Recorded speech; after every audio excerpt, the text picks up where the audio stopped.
अम, आपने crime free Uttar Pradesh का जिक्र किया है अपने भाषणों में, पार्लियामेंट में भी आप कर रहे थे।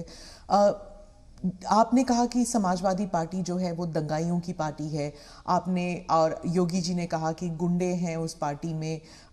तो क्या आप और समाजवादी पार्टी कहती है कि उनकी खामियां हैं और इसलिए वो हम पर एलिगेशंस करते हैं। क्या आप ये आप कैटेगोरिकली कह सकते हैं कि यूपी जो है वो क्राइम फ्री की तरफ बढ़ रही है और ये हो सकता है, संभव है? पहली बात है कि जब लोग उत्तर प्रदेश में सुरक्षा के विषय की चर्चा करते हैं तो वहाँ के सामान्य मानवी के मन में पिछली सरकारों में जो उन्होंने मुसीबतें झेली है, जिस प्रकार से गुंडा राज चलता था, जिस प्रकार से माफिया की इच्छा के अनुसार ही सरकार के बाबुओं को काम करने के लिए मजबूर होना पड़ता था, जिस प्रकार से इस प्रकार के दबांग लोगों को सरकार में एक प्रकार से प्रतिष्ठा थी, आश्रय था, ये सारी चीजें उत्तर प्रदेश ने बड़े निकट से देखा है। बहन बेटी घर के बाहर नहीं निकल पाती थी, ये उत्तर प्रदेश ने देखा है। आज उत्तर प्रदेश की बेटी कह रही है कि मैं शाम को अंधेरा होने के बाद भी अगर कहीं काम है तो जा सकती हूँ। ये जो विश्वास पैदा हुआ है वो मैं समझता हूँ सुरक्षा के लिए बहुत जरूरी है। और ये तब हुआ है, उत्तर प्रदेश में एक समय था गुंडे जो चाहे वो कर सकते थे। आज स्थिति ये है कि उनको हाथ जोड़ के कहना पड़ता है कि यहाँ बाहर मुझे रहना नहीं है, या तो मुझे जेल में ही रखो ताकि वहाँ थोड़ी बहुत तो मेरी जिंदगी बच जाएगी, क्योंकि मेरे पाप। और हर कोई सरेंडर कर रहा है। बहुत से लोग हो सकता है सही रास्ते पर भी आ जाएंगे, जब देखेंगे कि भाई अच्छे रास्ते से भी जीवन जिया जा सकता है तो हो सकता है अच्छे रास्ते पर आ जाएंगे। लेकिन योगी जी ने सुरक्षा को प्राथमिकता दी है, कोई कॉम्प्रोमाइज नहीं किया है। कुछ लोगों को उसके कारण तकलीफ हो रही क्योंकि उनका कारोबार वही था। आज खास करके माताओं बहनों को जो सुरक्षा मिली है ये बहुत ही महत्वपूर्ण है। अब आप देखिए इतना बड़ा कुंभ का मेला हुआ, यानी हमारे देश में हुए कुंभ के मेलों में सबसे बड़ा कुंभ का मेला योगी जी के कालखंड में हुआ। करोड़ों की तादाद में लोग आए, कोई कानून व्यवस्था की समस्या नहीं हुई, कहीं चोरी की भी खबरें नहीं आई, जेब कतरे की खबर नहीं आई। ये किसी भी समाज को संतोष देने वाला विषय है, ये गौरव करने वाला विषय है। और हिंदुस्तान में अगर सुरक्षा को प्राथमिकता दी जाए तो बुरा क्या है? नहीं, बुरा नहीं। जैसे सुरक्षा की बात चल रही है तो वो कहते हैं कि वहां पर एक जुडिशियल प्रोसेस नहीं है, ठोकों की राजनीति चलती है। अगर योगी सरकार ने डिसाइड कर लिया कि फला जो है वो गुंडा है या उसका कारोबार जो है उसमें कोई डाउट है तो उसको जेल में डाल दो, मतलब एक जुडिशियल प्रोसेस नहीं है, वो कहते हैं। देखिए, हिंदुस्तान की जुडिशरी वाइब्रेंट है, हिंदुस्तान की जुडिशरी बहुत ही सक्रिय है और कभी कभी तो प्रोएक्टिव है। अगर ऐसा कुछ भी हुआ होता तो हिंदुस्तान की जुडिशरी ने जरूर कदम उठाए होते। और पीआईएल करने वालों की कमी नहीं है हमारे देश में। ऐसी बहुत बड़ी जमात है जिनकी रोजी रोटी पीआईएल पर है, तो वो तो तुरंत पहुंच जाते हैं, लेकिन ऐसा कुछ नहीं हो रहा है। मतलब वो न्यायिक प्रक्रिया के आधार पर काम करते हैं।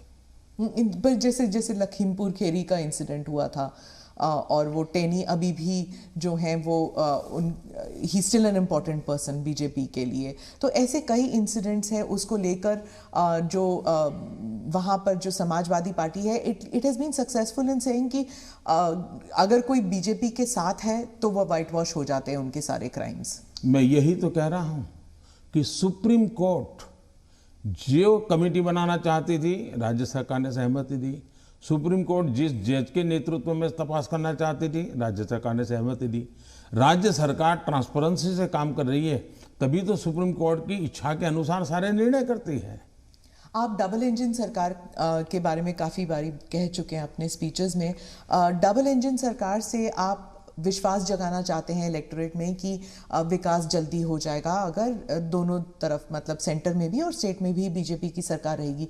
लेकिन कुछ लोग समझते हैं कि इससे एक धमकी की तरफ देखते हैं कि अगर डबल इंजन सरकार नहीं है तो विकास में गतिरोध आ सकता है, वह विकास मतलब गाड़ी आगे नहीं चलेगी अगर ये डबल इंजन सरकार नहीं होगी तो। देखिए, परिवार में भी माँ बाप हमेशा सभी भाइयों बहनों को कहते हैं कि देखो भाई, हम सब मिलकर के इस दिशा में जाएं तो सब अच्छा होगा, और सब उसी दिशा में प्रयास करते हैं, कोई एक दूसरे के विपरीत नहीं करता है। इतना बड़ा देश है, अगर हम एक दूसरे से विपरीत करेंगे तो हमारे संसाधनों नष्ट हो जाएंगे, हमारे देश की भलाई करने की गति रुक जाएगी। और इसलिए देश के लिए बहुत आवश्यक है कि लोगों के कल्याण के काम हम मिल बैठ के करें और ज़्यादा तेजी से करें। और उसमें भी अगर हम राजनीति करने जाएंगे, मेरा राज्य है मैं मेरी मर्जी से करूंगा, ऐसा करेंगे तो कितना नुकसान होता है। मैं एक योजना बताता हूँ। अब जैसे आयुष्मान भारत योजना, आयुष्मान भारत योजना गरीब जो बीमारी में है उसको 5 लाख रुपए तक बीमारी में स्वस्थ होने के लिए सहायता करता है। भारत सरकार करती है, पैसे भारत सरकार दे रही है, राज्यों को तो लेना है, देना कुछ नहीं है। कुछ राज्यों में अपनी अपनी योजनाएं हैं, हमें कोई इससे इतराज भी नहीं है, हम नहीं कहते कि योजना बंद करो। लेकिन इससे फायदा ये होता है कि मान लीजिए उत्तर प्रदेश का कोई नागरिक है और केरल गया हुआ है और वहां उसको कुछ हो गया, तो ये योजना ऐसी है कि केरल में भी उसको ट्रीटमेंट मिलेगी। उसको उत्तर प्रदेश में ही बीमार होगा तो लाभ होगा ऐसा नहीं, केरल में मिला। इसका मतलब कि आयुष्मान भारत योजना से जोड़ना मतलब दोनों इंजन जुड़ जाएंगे तो गरीबों को लाभ होगा नहीं होगा। लेकिन कुछ राज्य ऐसे हैं जिनको लगता नहीं हम आयुष्मान भारत से नहीं जोड़ेंगे। दिल्ली में क्या ऐसी सरकार है। अब दिल्ली का नागरिक हिंदुस्तान के किसी कोने में जाएगा और वहां कुछ हुआ तो उसको वो लाभ नहीं मिलेगा। अब क्या कारण है कि इसका विरोध किया जा रहा है। उसी प्रकार से हमने one nation one ration card क्यों किया कि भाई कोई भी मजदूर हिंदुस्तान के किसी भी कोने में जाएगा, एक ही राशन कार्ड होगा। अगर वो महाराष्ट्र में है तो भी उसको फेयर प्राइस शॉप से उसको अनाज मिल जाएगा। अब 2 राज्य ऐसे निकले जिनको सुप्रीम कोर्ट को डंडा मारना पड़ा, कहना पड़ा कि भाई one nation one ration card गलत क्या है, तुम लागू करो। अब इसलिए हम कहते हैं कि डबल इंजन की सरकार होती है तो गरीबों को सबसे ज्यादा लाभ होता है।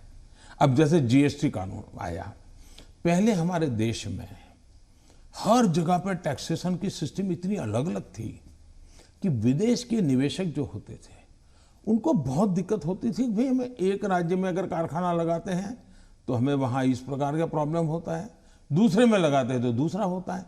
अब जीएसटी होने के कारण उनको भी सहूलत हो गई। तो हम जो ये कह रहे हैं कि भाई डबल इंजन की सरकार, हम ऐसी व्यवस्थाएं करें, अपनी विविधता को बनाए रखना है, भारत की विविधता ही उसकी ताकत है, लेकिन व्यवस्थाओं को भी बनाए रखना है। और इसलिए हम कहते हैं कि जब डबल इंजन लगता है तो ताकत बहुत बढ़ जाती है, हमारी शक्ति वेस्ट नहीं होती है। हमें इसका उपयोग सिर्फ और सिर्फ देश का कल्याण, गरीबों का कल्याण, देश के युवाओं का भला, इतना ही हमारा अर्थ है।